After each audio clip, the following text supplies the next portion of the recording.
Good afternoon, HOD Professor A.K. Chaturvedi sir, my seminar guide D.P. Sharma sir, seminar coordinator D.P. Sharma sir, faculty member, examiners and my friend.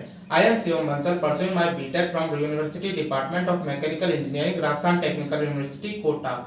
Today I am pleased to be here in front of you to deliver the presentation on the topic solar power air conditioning. This is the overview what I will be presenting you in this presentation. Let's start with the introduction. So first, what is air conditioning? Air conditioning refers to the process of controlling and regulating temperature, humidity and air quality of an indoor space. Now what is solar power air conditioning? Solar power air conditioning refers to the use of solar energy to power the air conditioning system. The technology works by the using the power of sun to generate electricity, which is then used to run the air conditioning unit.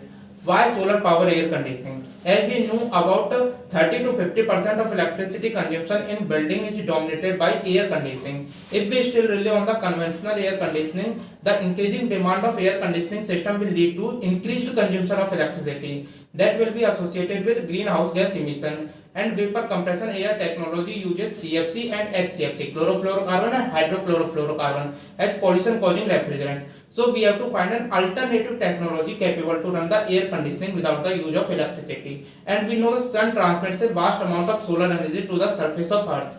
Now, types of solar power air conditioning. There are mainly three types of solar power air conditioner: photovoltaic air conditioning, solar thermal air conditioning, hybrid solar air conditioning. First, photovoltaic air conditioning. It uses solar panels to generate electricity to power the air conditioning unit. Second, solar thermal air conditioning uses solar collectors to heat a fluid such as water or refrigerant, which is then used to cool the air. And third, hybrid solar air conditioning. This type of system combines both the photovoltaic and solar thermal technology to provide cooling and heating. In this presentation, I am going to consider photovoltaic air conditioning system. The figure shown represents the working of the system. This system uses the solar panels to convert the energy of the sun into the DC electricity, which is then transferred to the inverter. Inverter converts the DC electricity into the AC electricity, which is stored into the battery. Now it is sent to the air conditioning unit to power it. Air conditioning unit uses electricity to run the compressor, which cools the air. These are the basic components of solar power air conditioning. Solar panel. Solar panels are used to capture the sunlight and convert it into the electricity. Solar panel generate DC current, which is then sent to the inverter. There are three types of solar panels. First, monocrystalline silicon PV panel. It fabricated using single crystal of silicon. Second, polycrystalline silicon PV panel consists of several crystals of silicon in a single PV cell. And third, thin film PV panel, very light, flexible, second generation cells, less efficient and lower power capacity cells. Inverter. The inverter is used to convert the DC electricity into the AC electricity, which is used to run the air conditioning system. Battery is a storage device which is used to store the excess electricity generated by the solar panel during the day, so it can be used later during the cloudy weather or night. Controller is responsible for monitoring the system and ensuring that everything is working as it should be. It includes the features such as temperature control and fan speed control. Air conditioning unit. Air conditioning unit uses the electricity generated by the solar panel and converted by the inverter to run the compressor, which cools the air. In this presentation, I am talking about the vapor compression refrigeration cycle, VCRS cycle.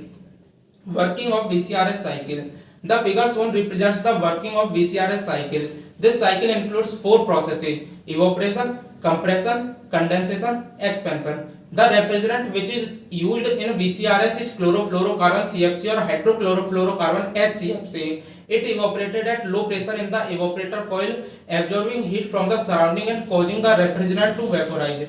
Then compressor takes low pressure refrigerant vapor from the evaporator and compress into the high pressure and high temperature gas. Refrigerant vapor then enters the condenser coil, where it is condensed back into the liquid by rejecting heat to the surrounding, which is usually done by passing the refrigerant through a series of coils. The high pressure liquid refrigerant then enters the expansion valve, where it is converted into a low pressure and temperature liquid, and cycle starts again. Nowadays we use throttling valve in the place of the expansion valve. as cost of expansion valve is high compared to the throttling valve, and there is also friction problem in the expansion valve. TS temperature entropy and PS pressure enthalpy diagram are shown in the VCRS cycle, in which 1 to 2 isentropic compressor in compressor, 2 to 3 constant pressure heat rejection in condenser, throttling 4 to 1 constant pressure heat absorption in evaporator. In this slide, refrigeration effect and COP coefficient of performance is discussed. As we know, air conditioning is used for the cooling purpose, so Q2 will be our refrigeration effect, which is our desired output, and the coefficient of performance is the desired output upon input power. And from the diagram shown in the last slide, COP will be H1 minus H4 divided by H2 minus H1. Unit of refrigeration is a ton of refrigeration, which is 1 ton of refrigeration equal to 3.5 kilowatt. Advantage: we have some economical and environmental benefits like lower energy bill, increased energy independence, reduced greenhouse gas emissions, improved air quality. Challenges: there are some challenges in the present time, as initial investment cost is high, limited availability of the skilled professional for installation, maintenance. During the dusty weather, dust particles cover the panel, so it is not able to absorb much energy from the sun, so maintenance is necessarily timely. Applications of solar power air conditioning are in residential houses, commercial buildings, agriculture facilities, remote locations like desert, military applications. So that's all about my seminar topic. Thank you. So Shivam, what is throttling? Throttling is a constant enthalpy process which reduces pressure and temperature of the fluid. And why to reduce pressure and temperature? Temperature is reduced so that the refrigerant can absorb heat from the room, and by reducing the pressure, boiling point of the fluid decreases so it can vaporize easily. Okay, Shivam. Thank you, sir.